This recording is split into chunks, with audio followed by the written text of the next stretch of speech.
ప్రెస్టీజియస్గా రాష్ట్రంలో 17 government medical కాలేజెస్ని 8,500 కోట్ల ఖర్చుతో ఈ కాలేజెస్ని రాష్ట్రంలో ప్రారంభించాలి, తీసుకురావాలి, మన రాష్ట్రానికి 17 గవర్నమెంట్ మెడికల్ కాలేజెస్ అని సంకల్పించినటువంటి మరి ఆ యొక్క ఆలోచనని మనం అందులో భాగంగా ఒక 5 కాలేజెస్ పూర్తిగా ప్రారంభించుకొని తరగతులు కూడా మొదలుపెట్టాం మన హయాంలోనే. ఇంకొక 5 కాలేజెస్ని మనం స్టార్ట్ చేసే దిశ దాకా కూడా వర్క్స్ కంప్లీట్ చేసుకున్నాం. రిక్రూట్మెంట్స్ పూర్తి చేశాం.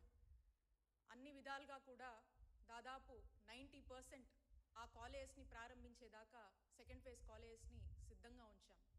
అండ్ థర్డ్ ఫేజ్ కాలేజెస్ అన్నీ కూడా ఫౌండేషన్ వేసి వివిధ దశల్లో వర్క్స్ అన్నీ కూడా ప్రోగ్రెసివ్గా ఉన్నాయి.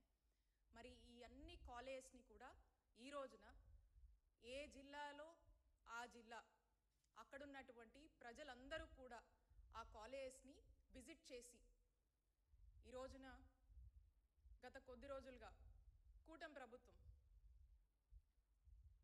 అనేక నిర్ణయాలు చేసి ప్రజల ఆరోగ్యాన్ని పణంగా పెట్టి నడుస్తున్నటువంటి తీరుని అది జస్టిఫై చేసుకునేందుకు కూటమి ప్రభుత్వం వాళ్ళు మాట్లాడుతున్నటువంటి మాటల్ని, వాళ్ళ యొక్క గ్రాఫిక్స్ని, వాళ్ళ యొక్క మ్యానిపులేటెడ్ ఫ్యాబ్రికేటెడ్ ప్రెజెంటేషన్స్ని తిప్పికొడుతూ వాస్తవాలని ప్రజలకు చూపిస్తూ ఈ రోజున ప్రజలందరూ కూడా ఏ జిల్లా కా జిల్లా స్థానికంగా అక్కడున్నటువంటి నిర్మించినటువంటి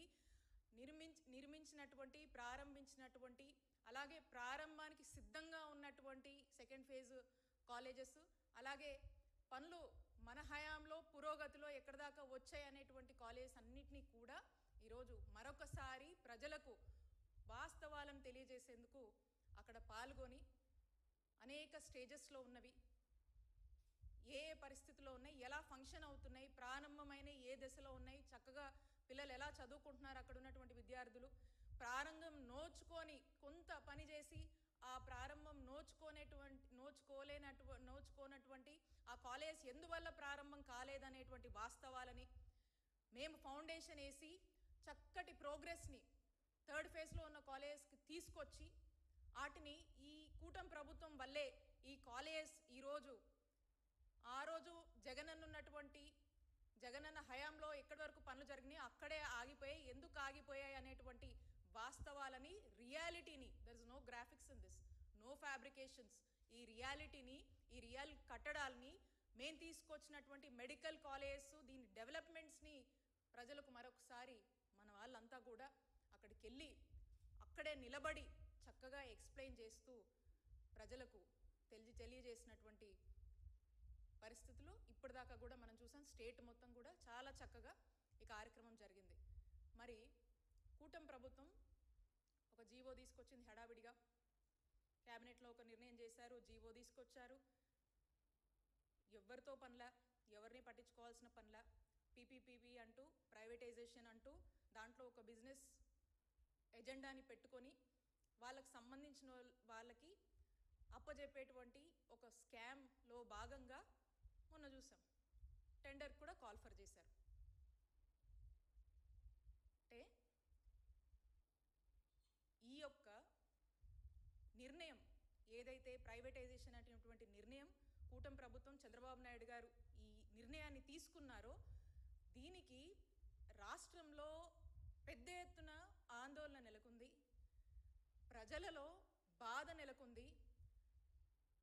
డాక్టర్ విద్య అభ్యసించాలనుకునేటువంటి రాష్ట్రంలోని ప్రతి విద్యార్థిలో ఆందోళన నెలకొంది. ఒక వ్యతిరేకత అనేది ప్రజలందరూ కూడా అనేక రకాలుగా ఈ వరుసగా చూస్తూ ఉన్నాం. ఈ జీవో వచ్చిన దగ్గర నుంచి కూడా అనేక ప్లాట్ఫామ్స్లో అనేక సంఘాలు కావచ్చు, అనేక ప్రతిపక్ష సంబంధించినటువంటి పార్టీలు కావచ్చు, అనేక ప్లాట్ఫామ్స్లో, న్యూట్రల్ ప్లాట్ఫామ్స్లో అనేక డిస్కషన్స్ ఒక పెద్ద డిబేటబుల్ అంశంగా మారింది. ఇది ఒక సోషల్ కాజ్ కోసం అందరూ కూడా రాష్ట్ర భవిష్యత్ కోసము, ఈ రాష్ట్రంలో ఉన్నటువంటి డాక్టర్ విద్య చదవాలనుకునేటువంటి ఆ విద్యార్థుల భవిష్యత్ కోసము ప్రతి జిల్లాలో ఒక అపోలో లాంటి కార్పొరేట్ హాస్పిటల్ ఉండేది. ఈ మెడికల్ కాలేజ్ కనుక మనం అనుకున్నట్టు జగన్మోహన్ రెడ్డి గారు అనుకున్నట్టుగా జగన్మోహన్ రెడ్డి గారు ప్రారంభించినవి ఇంకా ప్రారంభం నోచుకునేటువంటి ఈ కాలేజీలు కనుక కూటమి ప్రభుత్వం కొద్ది చిత్తశుద్ధో కొద్దిపాటి ఇంట్రెస్టో చూపించి వీటిని ప్రారంభిస్తే కనుక ప్రతి జిల్లాలో ఈరోజు అక్కడి ప్రజలకు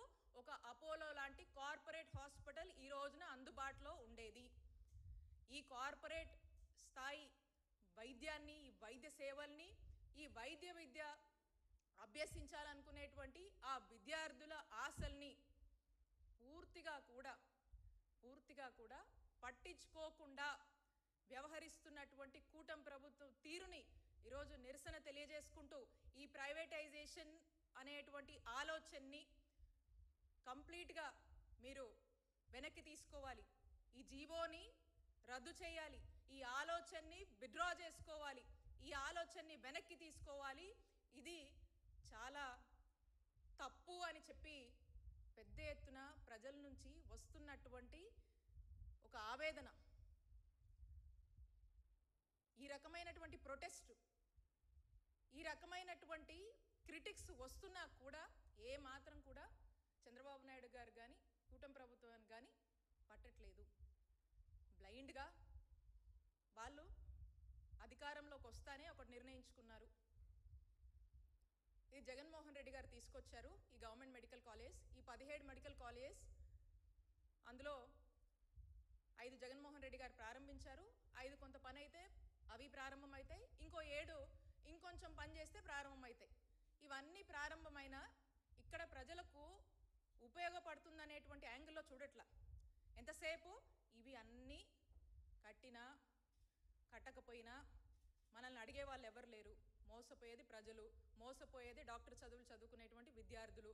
వీళ్ళని మనం మోసం చేసినా మనల్ని అడిగే వాళ్ళు ఎవరు ఉండరు, దీని గురించి ప్రస్తావించే వాళ్ళు ఉండరు.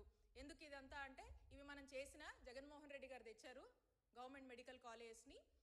అది పూర్తయినా కూడా ఇంకా జగన్మోహన్ రెడ్డి గారిని, వైఎస్ఆర్ కాంగ్రెస్ పార్టీని ప్రజలు గుర్తుపెట్టుకుంటారు. కాబట్టి డెఫినెట్గా ఇది చెయ్యొద్దు అని చెప్పి కూటమి ప్రభుత్వం, చంద్రబాబు నాయుడు గారు ఒక నిర్ణయం తీసుకున్నారు.